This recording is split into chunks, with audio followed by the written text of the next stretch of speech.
বলে বাগদাদে একবার বৃষ্টি হইতেছিল না, বৃষ্টি নাই নাই নাই নাই। তো সুন্নত অনুযায়ী বাগদাদের ওলামা আল্লাহওয়ালা মানুষ সব বাগদাদের জামে মসজিদে জমা হয়েছে। ফজরের পরে, ফজর পড়ছে, এশা পর্যন্ত দোয়া করছে, কিন্তু বৃষ্টির কোনো চিহ্ন হয় না।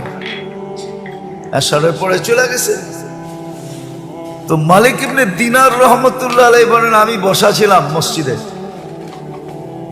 তো দেখলাম এক জীর্ণ শীর্ণ গোলাম, জীর্ণ